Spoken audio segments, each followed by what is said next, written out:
Olá, pessoal! Sejam bem-vindos a mais um Rentabilidades de Fundos aqui da Empíricos Assets. Eu sou Pedro Fiorentino e trago aqui comigo o nosso CIO, João Piccioni. João, seja bem-vindo. Tudo bom, Pedro? Tudo ótimo. Bom, pessoal, começando por aquela pincelada no que tem acontecido nos mercados, tivemos aqui um mês marcado por um talvez possível retorno do bull market, né, João?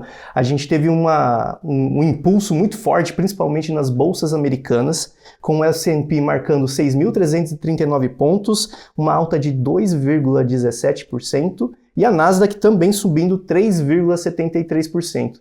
A gente teve um impulso das Big Techs aqui nas bolsas americanas, mas a gente não parou por aqui nesse bull market global. A gente também teve uma alta de 4,24% na Bolsa de Londres. E falando do panorama global aqui, acho que um centro de notícias, tivemos o nosso presidente americano, nosso presidente não, né? Presidente americano, o presidente americano envolto das tarifas comerciais. A gente teve uma pausa anteriormente e agora ele retorna, pelo menos com alguns países, com novas rodadas de negociação. Acho que diante de tudo isso aqui a gente pode dar um ponto de partida, né, João? Vamos lá. Julho foi muito bom e olhando para frente, o que a gente deve ter é uma continuidade nessa questão do apetite a risco dos investidores internacionais por ativos de risco. Ah, bacana. E você até comentou do payroll americano, né? A gente já vê um pouquinho do reflexo, a gente está um pouquinho na frente da linha do tempo, a gente vê que, na verdade, a gente está continuando com valorizações aqui da Nasdaq e do S&P. Porém, né, dito tudo isso, a gente teve a questão do Trump negociando as tarifas com a Europa, mas no Brasil o tom já veio um pouco mais carregado, né? Tem muito ruído envolto em tudo isso, né? Muito ruído aqui nos mercados locais. Dado que, olhando aí já, né, para o horizonte para frente, a gente já tem visto, primeiro, uma desaceleração da economia brasileira, né? Também carrega junto aqui essa história toda, muita incerteza em relação ao fiscal, né, o que vai ser daqui para frente, e talvez, vamos ver como que vai ser, mas um problema eventual na balança comercial brasileira, que deve ter algum desarranjo momentâneo, né, para depois as coisas se estabilizarem. Mas enfim, tudo isso aqui, vamos dizer, são bons temperos aí para o que vai vir para os próximos meses. Tá certo. O reflexo disso, nas nossas carteiras, eu vou começar a falar um pouquinho das nossas locais mesmo, falando de renda fixa, o nosso cash yield, nosso fundo de caixa aqui para o investidor, teve um retorno de 1,33%, então excelente rentabilidade acima do CDI. O nosso Atrium ativo renda fixa, o nosso fundo de renda fixa ativa, teve 1,32% também, muito próximo ao nosso cash yield. E o nosso FICFDIC, o nosso Atrium, mesmo com a questão do IOF, a gente continua com uma excelente diligência aqui dentro, a gente teve 1,52% de rentabilidade. Assim, a gente está com 119% do CDI no mês, então mesmo com os impactos do IOF, a gente continua com uma estratégia, a gente faz a acomodação dos aportes dos investidores para que esse impacto que a gente tem pago, pelo menos por enquanto, não seja sentido na carteira. É isso, né? Eu acho que de novo, é uma gestão bastante conservadora de todos esses produtos, né, de renda fixa, né? O Cash Yield, mais uma vez, entregou um resultado bem interessante para um fundo DI, vamos dizer, como que tem uma taxa extremamente competitiva, liquidez diária, né? No ano esse fundo está rodando aí cerca de 104 do CDI, né? Me parece algo bastante interessante. Né, o atrativo rodou bem também, no ano a gente está rodando a 102 do CDI, 103 do CDI, mais ou menos isso, e a gente tem entregado vamos dizer, um resultado interessante para um fundo que tem alguma característica ali de volatilidade, dado que ele tem alguns títulos de renda fixa público, mas que tem marcação ao mercado. E no caso do Atrium, eu acho que você pontuou muito bem, Pedro, assim, temos trabalhado bastante a questão das alocações no secundário, para evitar a tributação do IOF. Esse é um ponto meio chave na condução desse tipo de estrutura daqui para frente, até que venha alguma decisão mais clara da Receita Federal de como que os FDICs vão ser tributados dentro de carteiras, dentro de portfólios, né? Isso não é ponto pacificado ainda, as entidades estão buscando uma resposta mais clara da Receita Federal sobre como que o IOF deve ser tratado dentro desses produtos, né, para não haver bitributação. Vale lembrar que aqui assim, o investidor ele já é tributado na entrada do fundo, então vamos deixar isso bem claro para todo mundo. Acho que é importante, mas eventualmente o fundo pode ser tributado lá dentro se ele fizer alguma aquisição no mercado primário. Então o que a gente tem feito é transitado com essas alocações no mercado secundário para justamente conseguir manter um nível de rentabilidade bom, né, como a gente trouxe esse mês, e, vamos dizer, um prêmio bastante interessante, né? Vamos lembrar, esse prêmio que você falou, quase 120% do CDI, parece um prêmio bastante interessante para esse tipo de produto, dado o risco que ele tem aí para o cliente, né? Exatamente, um fundo com baixíssima volatilidade, como a gente costuma brincar que é aquele reloginho na sua carteira. Exatamente. Nas nossas estratégias macro, o Macro Select teve uma rentabilidade de menos 0,16% no mês e o nosso fundo Money Rider teve 1,25% de rentabilidade positiva no mês. Queria que você comentasse um pouquinho de como foi nossa estratégia macro, João. Tá bom. No Macro Select, Pedro, esse desempenho mais fraco veio da alocação em Bolsa Brasil. Né? A Bolsa Brasileira caiu bastante, né? O Ibovespa caiu cerca de 4%. A gente tem uma alocação grande em renda variável local dentro desse fundo e a gente acabou aí sofrendo um pouco esses percalços, vamos dizer assim. Esse fundo, vamos dizer, esse resultado só não foi pior porque foi parcialmente recomposto pela alocação em criptomoedas. Né? Então, tanto o Bitcoin quanto o Ethereum andaram muito bem nesse mês de julho e acabaram recompondo boa parte do resultado do fundo. Né? A gente conseguiu capturar prêmios ali interessantes, meio que equilibrando um pouco esse portfólio. Mas, de novo, assim, para quem estava totalmente posicionado em renda variável local, foi um mês muito difícil. Exato. E você citou um ponto interessante, né? A gente teve realmente um reforço muito forte das nossas alocações em criptomoedas. A gente teve avanços significativos na legislação no Congresso americano sobre tudo isso. Você tem algum insight sobre o que acontece? Qual é o próximo potencial? A gente já está numa nova fase de cripto? É verdade. Tiveram dois projetos que passaram na Câmara Americana, né? O primeiro deles é o Genius Act, e aí eu acho que é o mais importante de todos, que regulamenta a questão das stablecoins.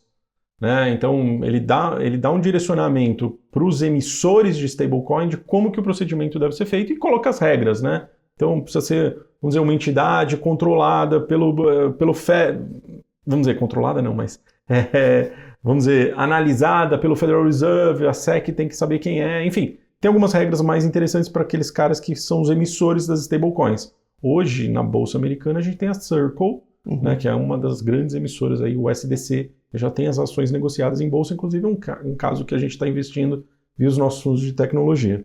E a gente teve também o outro Act, que agora me fugiu o nome, mas enfim, que na verdade deu clareza para quem vai regular vamos dizer, para quem regula todo esse arcabouço associado às criptomoedas. Então isso torna também um ambiente mais palatável para os investidores de criptomoedas. Também é um caminho bastante interessante aí pela frente, abre espaço para que elas realmente ganhem valorização. Né? Exato. A gente tem essa parte sobre regulamentação das stablecoins, é muito interessante. Para quem não sabe, uma stablecoin ela está sempre atrelada a algum tipo de lastro e muitas das vezes aqui a gente acaba colocando o próprio Treasury americano, o próprio Treasury americano. Também, eu não sei, João, o que você acha disso? Eu ouvi dizer assim que pode ser até uma nova forma de financiamento do governo americano. O que você acha desse comentário, né? Vamos lá. Suas ressalvas. As stablecoins, sim, de fato, podem se apresentar como uma alternativa muito interessante para o financiamento do governo americano, né? Até via emissão de treasuries. Vamos lembrar que a emissão de treasury, ela hoje, do jeito que é feito, ela inibe a participação das pessoas na aquisição desses ativos em leilão, enfim, porque são ativos muito caros, né? Para você comprar uma Treasury americana, você vai gastar lá seus $100 mil, né? Você pode comprar fracionado, eles têm uma espécie de tesouro direto lá, mas não é algo tão usual. Agora, as stablecoins vão permitir que as pessoas tenham acesso a esses Treasuries de uma forma muito facilitada. Basta você entrar em qualquer exchange ou qualquer corretora, eventualmente ali na frente, e comprar esse USDC que, no final, ele vai estar, vamos dizer, alicerçado, né, por um treasury americano, né, um título do Tesouro americano. Então, isso vai facilitar um pouco esse processo de renovação da dívida, né, americana. Essa é a ideia, né? Excelente. E isso se traduziu nos nossos fundos alternativos aqui, os nossos fundos de cripto, no criptomoedas com uma rentabilidade no mês de 12,58% e o nosso digital crypto de 13,51%. Assim, foi uma porrada fenomenal. Verdade. Foi um mês muito bom, inclusive esse mês o destaque acabou sendo mais as altcoins, né? As altcoins andaram muito bem, parte delas, né, sempre. Mas o Ethereum foi um destaque, um mercado bastante entusiasmado com essa ideia da conexão do Ethereum com do Ether, né, enfim, com as stablecoins, né, vale ter em mente que as stablecoins elas são, vamos dizer, elas operam por meio da estrutura do Ethereum, né, então a moeda, o Ether, acabou se valorizando muito nesse mês, justamente por essa ótica de que as coisas vão caminhar, né, voltar a fluir, né, nesse sentido. Então, é uma dinâmica bastante interessante para cripto nesse mês. Exatamente. E apesar do Ether ter deslanchado, isso não deixou de fora o Bitcoin, lembrando a todos que também tivemos o lançamento recente do nosso EBIT11 aqui. Foi esse mês, mas parece que faz muito mais. Exatamente. Então, para quem quer surfar de uma maneira muito prática, não se esqueça que vocês podem negociar o ETF EBIT11 dentro de qualquer home broker aí que você tenha acesso. Nas nossas estratégias aqui de renda variável long only, tivemos o Deep Value com uma rentabilidade negativa de menos 5,58%, mas acho que você já estressou o ponto, né, falando de Brasil, mas alguma coisa específica? Foi um mês bastante difícil, sofremos ali por conta do resultado de VEG, né, que é um dos grandes players da carteira, né, as ações de VEG sofreram inicialmente por conta das questões associadas ao tarifaço do Trump, né, o quanto que, vamos dizer, o pessoal muito preocupado com relação ao impacto que a VEG vai ter nas suas exportações para os Estados Unidos. Isso, de certa forma, a hora que você aprofunda o estudo, esse risco é mais mitigado, mas as ações reagiram muito mal em relação ao resultado do segundo trimestre. Foi um bom resultado, não vejo como um mau resultado, a empresa continuou crescendo, continuou entregando números, mas aquela história, aquele velho questionamento de sempre, as ações da VEG são muito caras e o mercado acabou reagindo um pouco mal vamos dizer, pelo número não ter atingido as expectativas de mercado. Acho que é algo que vai se recuperar agora com o tempo. Esses movimentos são até mais naturais no mercado internacional do que aqui dentro. Né? Aqui dentro acaba que as ações sofrem menos normalmente, mas me parece que é algo, vamos dizer, é algo até que pode ser aproveitado. Né? Acho que as ações da VEG acabaram ficando mais atrativas aí para uma entrada. E também o Deep Value sofreu, entre aspas, por conta, eu falo sofreu entre aspas porque foi e voltou, né? Por conta da questão dos efeitos da tarifação na Embraer, que até a véspera do fechamento do mês tinham sido lidos como muito negativos, né? Quando o Trump anunciou o tarifaço ali naquela quarta-feira, as ações da Embraer desabaram. Né, desabaram no mercado regular, desabaram no aftermarket, e até que veio a notícia de que, na verdade, as peças dos aviões e algumas as partes dos aviões seriam isentas da tarifa de 40%. Né, eles são tarifados em 10%, mas aqueles 40% adicionais que o Trump tinha instaurado acabaram ficando para trás. E aí, você viu as ações, né, as ações se recuperaram, enfim, a gente capturou essa recuperação dentro do fundo, mas não a tempo do fechamento do mês, né? Enfim, foi um mês, assim, bastante difícil para a renda variável local. E essa questão do tarifaço mostra o cuidado que a gente tem que ter diante de manchete. Né? Então, a gente tem sempre uma primeira notícia, uma manchete muito forte, mas nas entrelinhas teve toda uma grande cesta de ativos que não foram impactados assim. É claro que teve muita coisa, né? O agro pode ser muito impactado, não sei como é que vai ser essa questão de negociação, né? Mas, por exemplo, a Embraer já não está tão impactada assim como você citou. Verdade. Além disso, agora sim, né, vamos falar dos nossos fundos, né? A gente falou muito no começo aqui que, globalmente falando, a gente teve um mercado em bull e nós temos os nossos fundos aqui, os nossos fundos internacionais, né, com foco internacional, com Tech Select percorrendo aqui 2,13% de rentabilidade positiva no mês. O TechBets com uma rentabilidade negativa de 1,44%. E o WB90, que a gente vai ter novidades para falar dele aqui também, que percorreu com 3,83% de forma positiva. O que você pode falar desses fundos aqui para a gente, João? Pedro, as nossas decisões relacionadas a esses fundos nesse mês foram decisões um pouco mais agressivas e estamos mais alocados em ativos que ainda não estávamos, né? Porque agora já começou, colocados em ativos que não divulgaram seus resultados. Os resultados da maior parte da nossa carteira virão agora no mês de agosto. Então nós não capturamos integralmente a mesma dinâmica do Nasdaq no mês de julho. Né? Então, apesar da gente ter posição em Meta, em Alphabet, são posições menores do que o índice. Né? E as demais companhias mais ligadas ali vamos dizer, ao que eu costumo chamar eu vou chamar de lado B, mas não é bem isso. As companhias que têm um market cap, né, um valor de mercado entre 100 bi de dólar e 1 tri de dólar, não são empresas pequenas, não dá para falar em lado B, elas ainda não divulgaram seus números.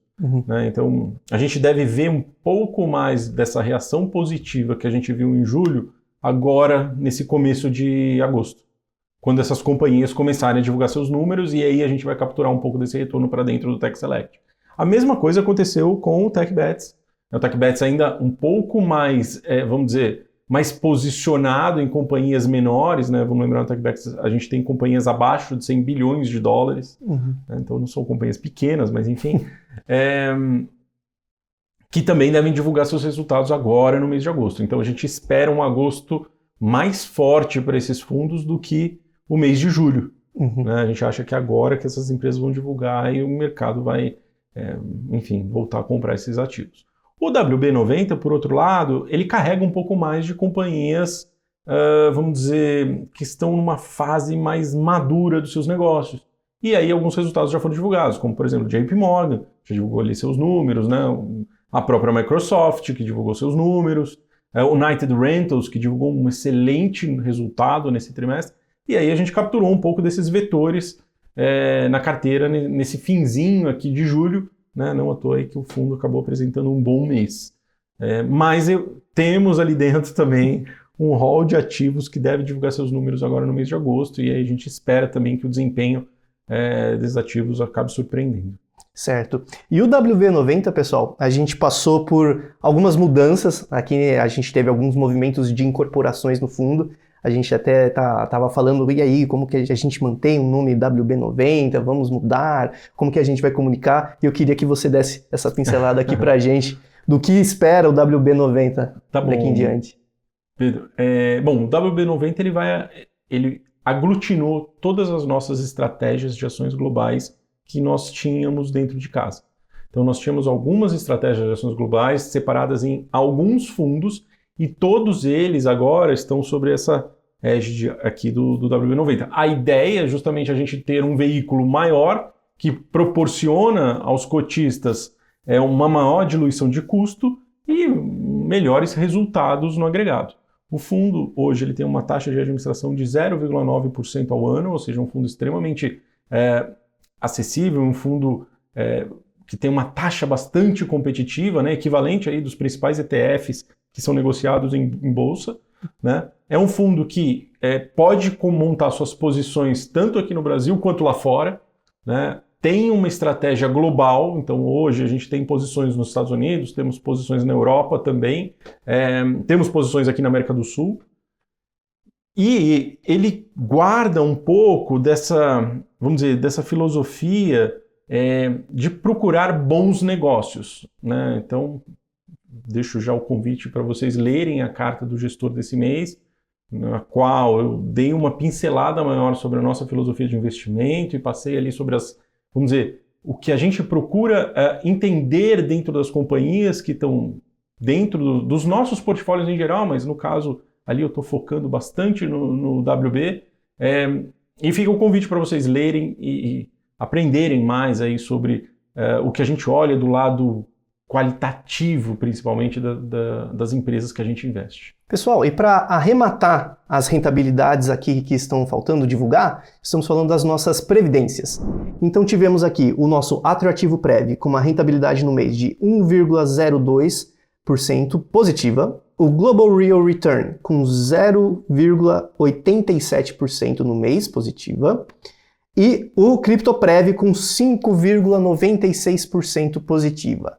João, eu acho que a gente teve aqui no Renda Fixa Ativo Prev, e especialmente o próprio Global Real Return, né, mesmo diante de um market global aqui, um pouquinho penalizados, vamos colocar aqui nesse formato, mas acho que isso tem a ver muito com a inflação. Pode comentar? É isso aí, né? Na verdade, os nossos títulos atrelados à inflação que tiveram mais um mês difícil no mercado nacional, né? Então, os títulos longos acabaram entregando parte do retorno aí do ano. Eles caíram esse mês e acabaram puxando essas carteiras.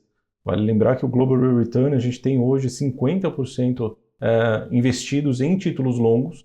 Faz parte da estratégia, vamos reforçar aqui, né? A ideia é a recorrência nesses fundos.